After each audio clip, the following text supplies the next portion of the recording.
Bienvenue dans cette deuxième vidéo sur les roulements. Dans cette vidéo, je vais parler des caractéristiques à regarder afin de choisir le bon roulement. Je vais essayer de faire ça de façon assez rapide, assez résumée, étant donné qu'on pourrait parler des roulements durant au moins 2-3 heures. Donc, commençons cette vidéo. Donc, tout d'abord, je tiens à préciser que le long de cette vidéo, je vais faire un classement de 1 à 7 concernant le meilleur exemple, comme ici dans la catégorie 1, on va parler de la vitesse de rotation du meilleur au pire choix. Par contre, il faut vraiment faire attention, c'est à prendre à la légère parce que ici, chaque roulement a des sous-catégories et de plus, même la séparation, c'était difficile. Tu sais, comme exemple, un roulement à butée, ben, en réalité, ça fait partie de la famille des roulements à billes. Donc, c'est pour vous donner une idée générale. Mais ça pourrait arriver que dans un cas, je choisisse que lui est le meilleur choix, mais qu'en réalité, la sous-catégorie de celui-ci fait en sorte que ça serait lui le réel meilleur choix. Donc, c'est vraiment pour vous donner une idée. Mais commençons. Donc, allons-y. Donc, la rotation par minute peut influencer le choix d'un roulement. Le roulement à billes, c'est un roulement qui supporte des vitesses très élevées et met des charges réduites, tandis que le roulement à rouleau, lui, va supporter des charges plus élevées, mais à des vitesses inférieures. Donc, une des explications de ceci, c'est la surface. Parce que comme on peut voir ici, sur une bille, il y a une petite surface de contact, alors que sur le cylindre, ça va être une plus grande surface. Donc, le frottement que ça va générer, ça peut créer soit de la chaleur, ou même le fait qu'il est sur une grande surface plutôt qu'une petite surface, ça peut ralentir la vitesse. Puis bien entendu, pour aller à des grandes vitesses, ça peut arriver aussi que le type de conception du roulement ainsi que le choix du matériel dans lequel est fabriqué le roulement va aussi avoir un impact afin, entre autres, là, de ne pas avoir des désalignements ou avoir trop de vibrations. Donc ça, c'était la première caractéristique à regarder lorsqu'on choisit un roulement. Donc, si on y va pour les choix, comme je disais, roulement à billes, techniquement, ça serait pas mal dans le meilleur choix. Puis les roulements à butée à grande vitesse, pas dans tous les cas, mais souvent, c'est pas nécessairement le meilleur choix. Deuxième caractéristique, l'environnement. Très important parce que ce soit dans une machine agricole, une canne à pêche, un convoyeur d'usine, des roues automobiles, un vélo, des ventilateurs, les roulements, ils sont partout, OK? Puis l'environnement est vraiment différent d'un endroit à l'autre. Il y a certaines places qu'il n'y aura pas des bons climats, d'autres ça va être très sale. Parfois, il va y avoir des environnements où il va y avoir beaucoup de vibrations, des environnements où il va faire très chaud. Donc, ça va être déterminant là, sur le choix du roulement, car c'est d'une évidence que les conditions de roulement qui est dans un convoyeur, dans une usine très poussiéreuse, en opération de 22 heures par jour, ça n'aura absolument rien à voir avec le type de roulement qu'on va choisir pour une canne à pêche qu'on va utiliser 5 fois par an. Puis le choix des matériaux aussi sera influencé par l'environnement. Il y a plusieurs types de matériaux qui sont possibles dans les roulements, que ce soit l'acier carbone, la céramique, le plastique polymère, acier inoxydable, acier chromé.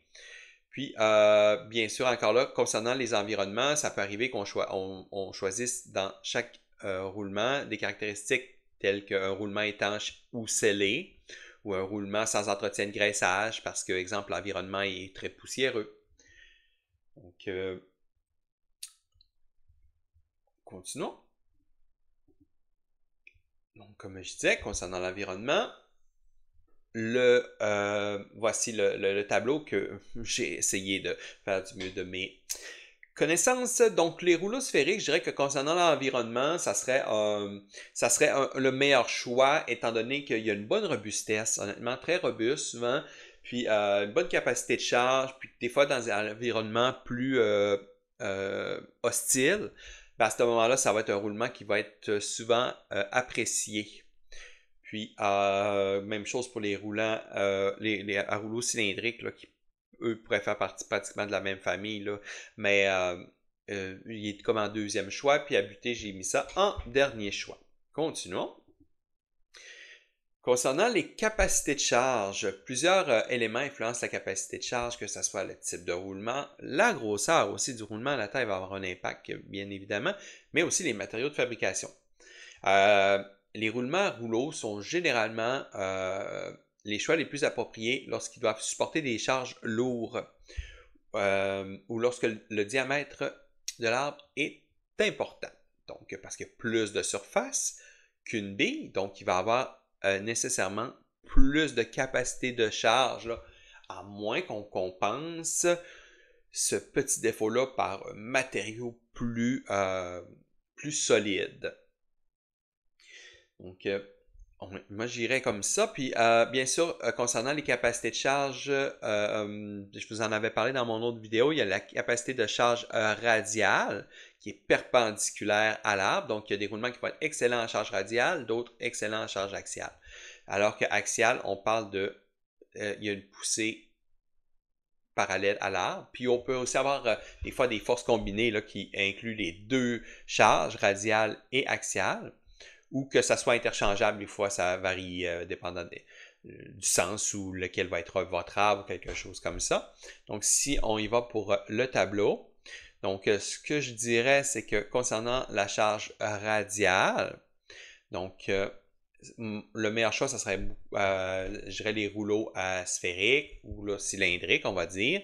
Puis le pire choix, ça serait le roulement à butée à ce moment-là, pour avoir une charge radiale. Alors que si on va dans la charge axiale, on voit que c'est complètement l'inverse. Celui qui est à butée, à ce moment-là, va avoir vraiment une meilleure là, résistance, puis une meilleure capacité de force en force axiale. Sur la diapositive suivante, on parle de l'espace disponible. Lors de la conception d'un équipement, il peut arriver qu'on décide de restreindre l'espace disponible. Puis souvent, ce choix-là, il est fait, des fois c'est les ingénieurs, des fois c'est par souci d'optimisation du concept, du poids, de la grandeur aussi de l'équipement. Mais bien sûr, ce choix va avoir un impact sur l'espace disponible pour les pièces, puis pour leur installation. Puis il arrive parfois qu'on doit faire des compromis sur les choix des composants dus à des manques d'espace. Comme par exemple, le roulement à palier ici, on s'entend qu'il va prendre énormément de place, étant donné qu'il y a des boulons extérieurs, puis qu'il est monté sur un palier, tout simplement. Mais par contre, il existe des centaines là, de fabricants puis des milliers de modèles de roulement. Donc, du coup, vous allez pouvoir sûrement réussir à trouver un bon compromis là, pour suivre vos critères techniques que vous voulez, sans trop de compromis au niveau de la caractéristique. Mais cependant, il faut savoir que les roulements optimisés, par exemple un roulement plus mince, mais qui utilisera des matériaux plus solides, donc de meilleure qualité afin de compenser là, la même capacité de charge, il y aura souvent un coût plus élevé à ça. Donc comme concernant l'espace, c'est sûr que les roulements aiguilles, c'est des petits, ça porte bien son nom, c'est certain que c'est le meilleur choix là, pour les espaces très restreints, alors que le à palier, à ce moment-là, ce serait le pire choix. Concernant la précision, le niveau de précision requis d'un roulement va vraiment dépendre de son utilisation. Un roulement utilisé dans un milieu médical ou chirurgical, on s'entend qu'il ne nécessitera pas le même niveau de précision qu'un roulement qui est utilisé dans une petite voiture pour un jouet d'enfant. Fait que les tolérances des roulements, eux, c'est souvent normalisé par des normes ISO, puis il y a souvent une classe là, de tolérance là, PO, mais vous pourriez trouver sur Internet là, en apprendre davantage là, concernant les classes de tolérance, là, mais disons que ça peut devenir assez complexe concernant les tolérances. Puis la plupart des manufacturiers, ils ont souvent des gammes de roulement haute précision, dans lesquelles il va y avoir moins de jeux à l'intérieur. Concernant le classement, encore là, ça pourrait être discutable, mais roulement à billes, souvent meilleur choix, ok, puis après ça, on y va pour cylindrique. Dans les pires choix, on est vraiment à butée et à palier, ça va arriver souvent que dans le tour ici, il va absorber plus de vibrations, il va être meilleur pour absorber des chocs, des vibrations, mais du niveau de précision pour ne pas que, exemple, l'arbre bouge de 1 mm, ça va être des fois très difficile concernant le roulement à palier. Concernant la dernière caractéristique que je vous dirais de regarder vraiment, c'est la durée de vie et la fiabilité. La durée de vie, en fait, des roulements est définie par le nombre de tours ou d'heures de fonctionnement que le roulement est en mesure de supporter avant que n'apparaissent des signes de fatigue sur une bague, tout simplement, ou sur le chemin de roulement. La maintenance, honnêtement, ça va avoir vraiment une influence majeure. Fait que si, exemple, vous avez un graissage recommandé à toutes les 25 heures, puis vous ne le faites pas, vous avez beau avoir le meilleur type de roulement avec une meilleure fiabilité, ça peut arriver qu'à ce moment-là, vous ne réussirez pas à avoir une durée de vie intéressante étant donné que vous n'avez pas fait la maintenance nécessaire. Il y a aussi des fois, parfois, des roulements qui sont fermés, donc qui sont scellés pour justement là, pas avoir à y retourner pour faire de la maintenance. Là. Il y a diverses options qui existent, comme exemple les roulements paliers ici. Ils ont à ce moment-là un raccord pour le graissage directement sur le palier.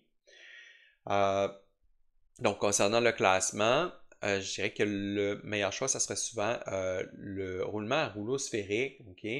Parce que souvent, c'est des roulements qui ont une longue durée de vie, sont aussi très fiables, puis aussi peuvent arrêter, ils peuvent aider là, lors des alignements, ça peut être intéressant là, comme roulement. Puis, bien sûr, quand on a celui en premier, vous avez peut-être remarqué, on a le rouleau cylindrique qui est pas loin, étant donné que c'est la même famille au niveau de la durée de vie, parce qu'il y a une longueur, comme je disais tantôt, de surface assez large. Donc, pour la durée de vie, ça peut aider. Puis, les roulements à butée sont, dans ce cas-ci, le pire choix que j'ai ciblé, là.